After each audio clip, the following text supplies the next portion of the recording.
So coming back again into that centre, into your own centre.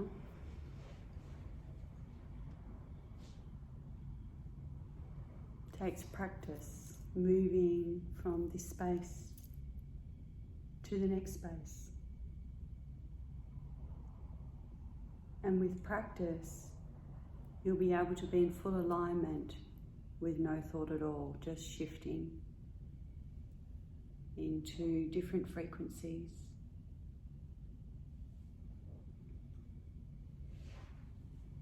Because your body knows. And your spirit knows. Centeredness, if you allow it.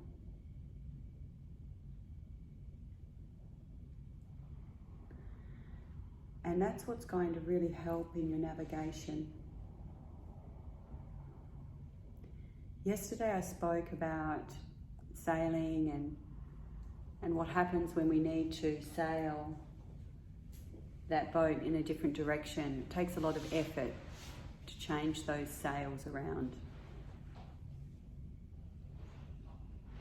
There's a coming together, there's an effort that takes place. We need energy for the change.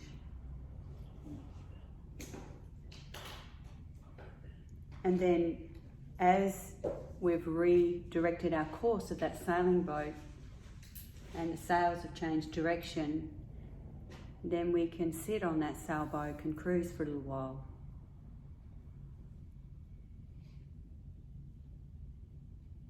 Until we're ready to change direction again.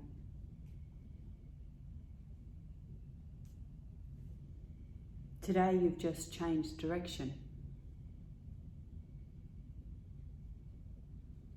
And you're in a place now where you can just sit on that boat and just enjoy the ride in the moment.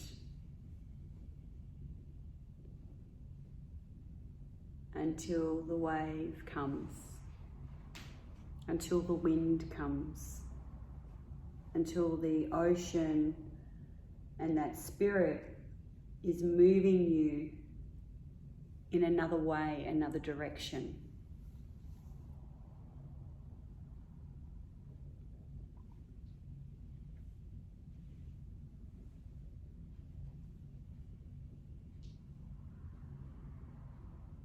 And what quite often happens when the waves in our lives come and the ocean starts to, those waves get pretty big at times.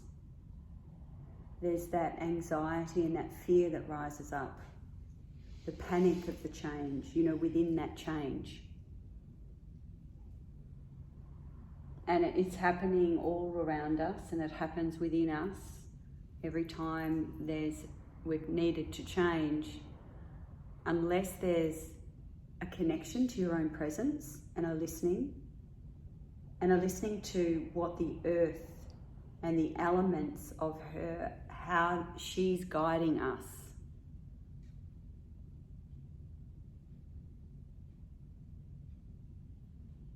The birds, the animals, the trees, they are talking to us all the time. And if you listen to the wind, and you listen to the rustling of the trees, and where the birds are showing you to go,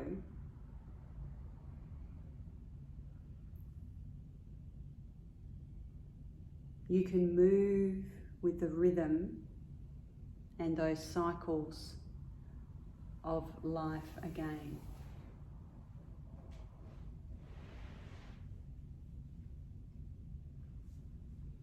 Now, because most people have jobs, regular jobs,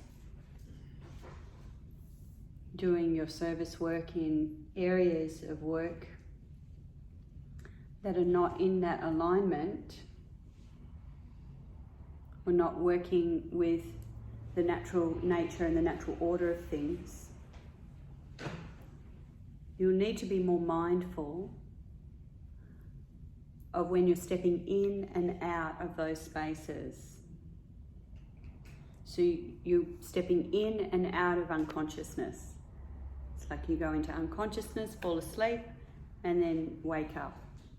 But if you're practicing your connection to the earth, going for a walk in the morning, doing your meditation, really feeling what's happening within you, you start to become stronger in that center, so you can move in and out and always be connected and know when you need to move.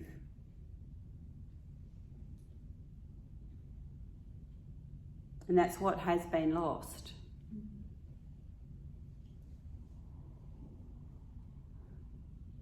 And that happens for all of us at different times in our life with change, because we've been conditioned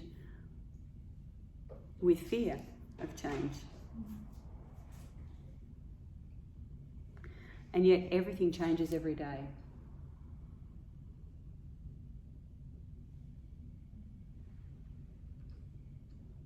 Each moment there's change. Each moment is a moment of its own, whole and full. So when you go back out into your worlds, what I would suggest is that you set some sort of practice up if you haven't already done that.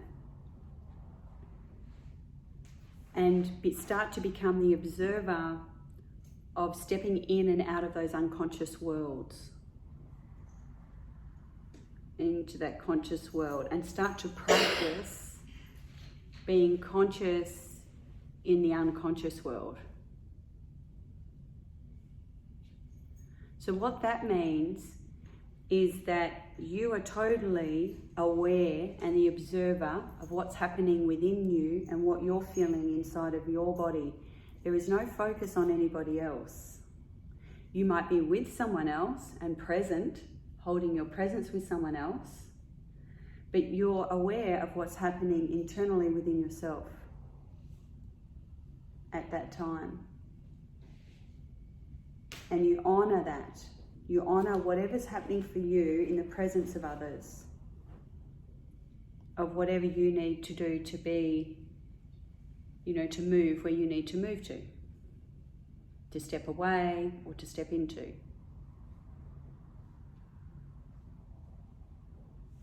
So to become the observer in that connection, there needs to be a big connection with your body, with the spirit and your body, to start to become aware of the spirit really moving within the body, and also the power that your spirit has to heal your body.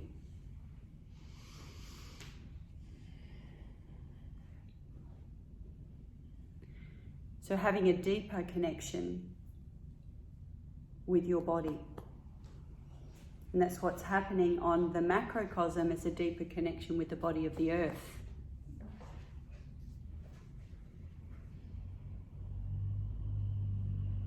And then our universal body, and the connection of all of that.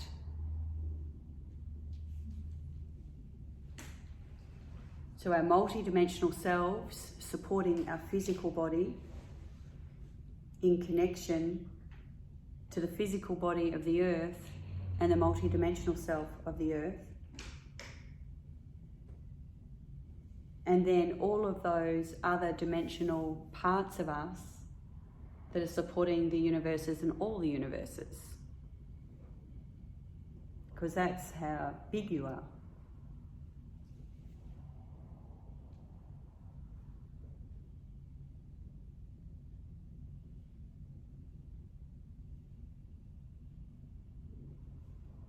So there's an awakening and a journey into yourself as an expanded being, fully connected and grounded here on the earth. And the only way you can do that is actually through her. through your own body connected to her. That's what's going to anchor the power of your light. I remember through my journey, early days, even as a child, I used to walk around on tiptoes. And I know why now. You know, it took me a long time to land inside of my body because I felt I couldn't be there because it was too painful to be fully present in the frequency that I was in. And it wasn't until on my journey I made that connection that I got to be with the impact of the pain and suffering that was around me, the impact that that actually had on me. Because I couldn't deal with it or rebirth myself if I was separate. And that could only happen through my connection to the earth. It's like you're the plug and you plug into the earth, and she's a generator and you're a generator, and she's so grateful for your connection and your light, and you're so grateful for your connection and her light. And there's a receivership, a connection and a oneness and a relationship that starts to take place with her and the ancestors. And they can start to teach and show you through those doorways and those gateways of the multi-dimensional self of the earth. In relation to who am I in relation to creation? So when you ask yourself that question, who am I in relation to creation? I was saying yesterday that's what actually led me to sound, was asking myself that question. Who am I in relation to creation? So we're all alchemists of frequency in certain forms.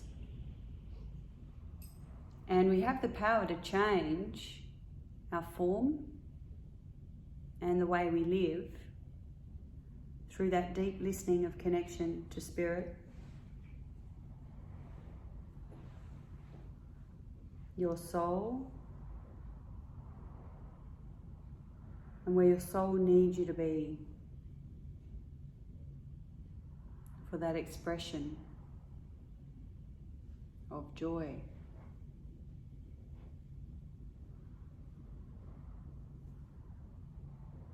So navigating yourself through those shadows, because there's many layers. We are so layered. And you think you're there and then you're not. It just is eternal. That's what I love actually about the journey. I find it quite fun. I'm a bit of an adventure girl. Definitely a bush girl. I love it. That's life.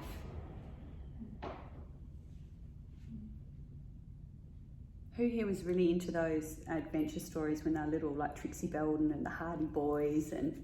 We were more Jimmy Gettle. Oh, really? Oh, that's a tragedy.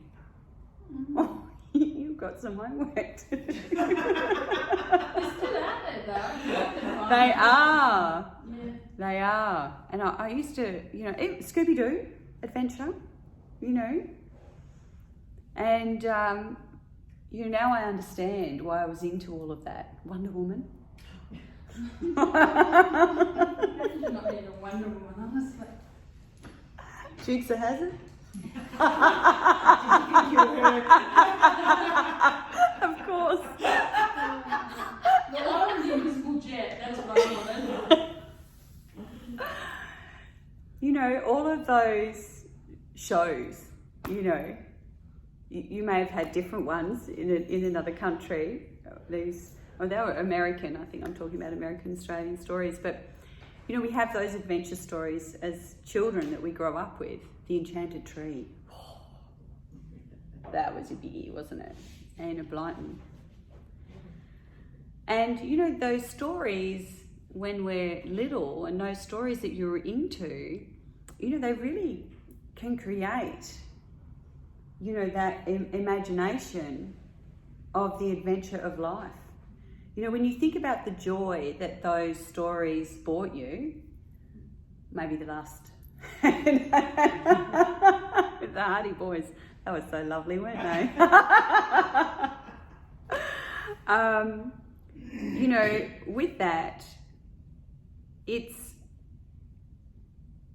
just sharing with you about the adventure of life and how actually impermanent it is, and how movable it is, and how changeable it is with each episode, or with each chapter of the book. Remember those books you could even choose your ending? I mean, how cool were they? Yeah. You could choose your ending. So of course I chose them all. In Pakistan we used to have Skippy, the bush kangaroo. Oh yes. And Dennis the Menace and Lassie. Oh, Lassie. I remember Lassie. Loved it. Loved it. I didn't know at that time that I will end up with Skippies. Yeah. In the land of the meat. Yeah. So that's what life is like. And you can create whatever story you like according to the divine plan, and you'll be happy.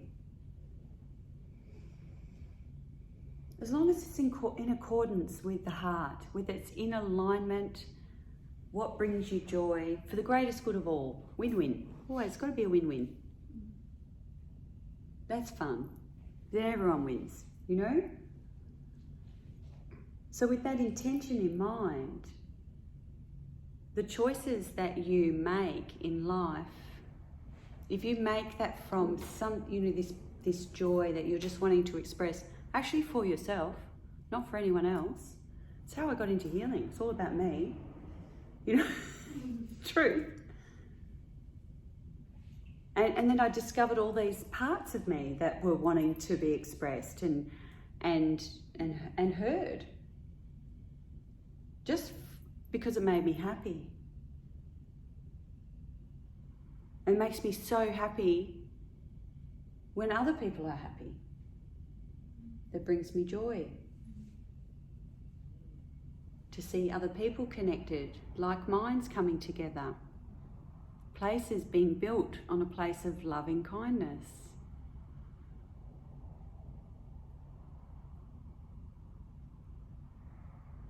So in your own lives, what part of your heart wants to be expressed now? Right now?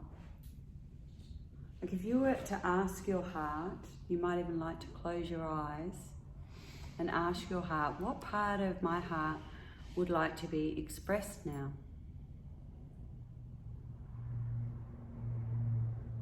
Write it down if you want to write it down.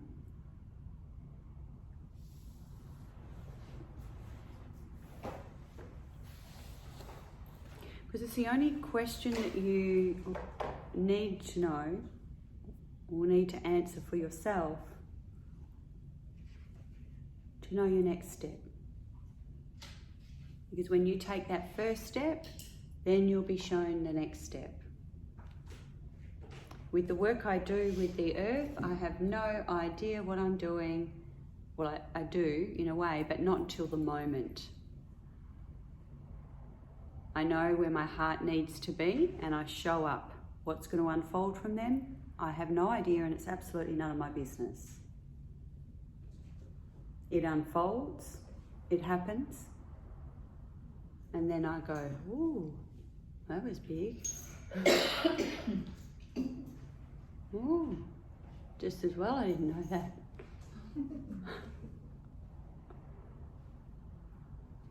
Ooh, that's going to change my life. In a great way. Because it's living through the heart.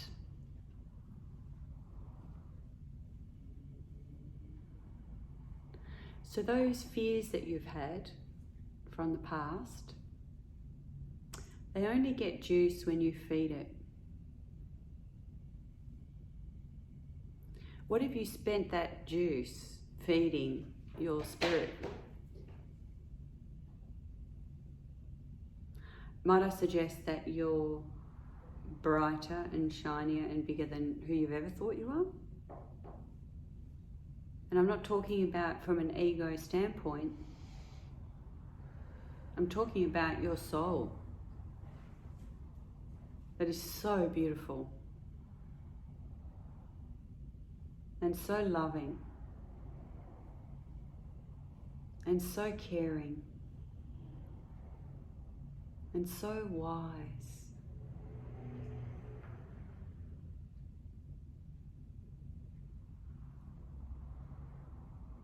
She loves you so much.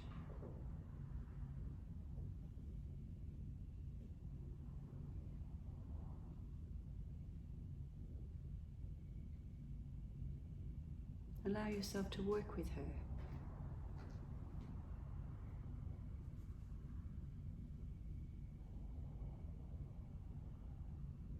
Trust in your relationship with her.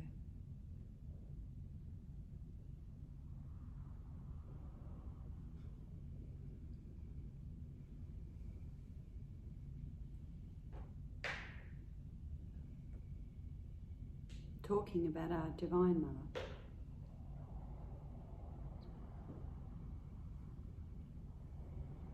Everybody has connections, deep connections, and connections to lands that you've just travelled, and spirit that's talking to you.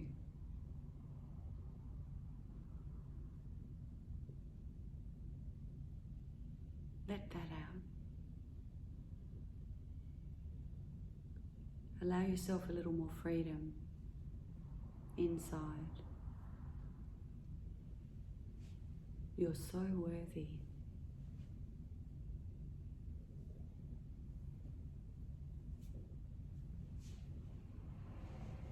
You are so worthy.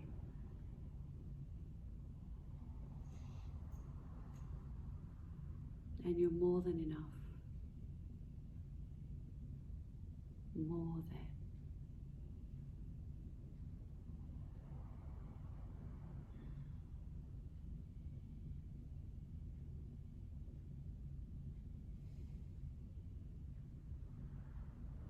Be kind on yourself. Let go of that criticism, having to be a certain way, and let yourself shake it up a little, dance more, play more.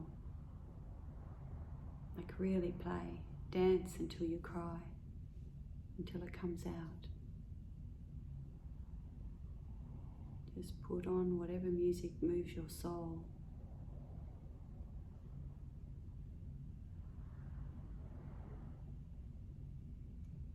And let what's inside out. So you can make some room for more fun.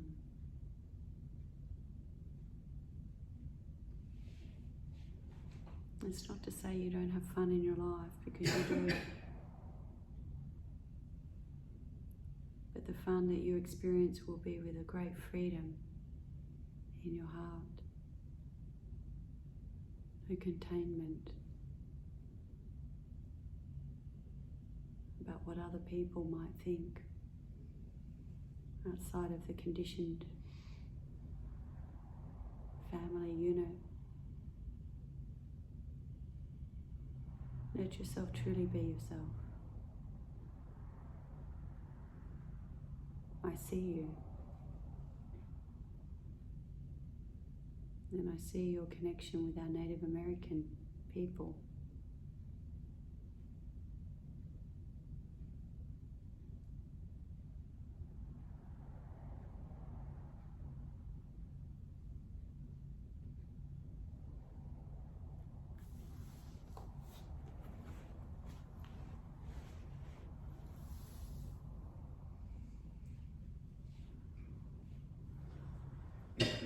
Be open to the change.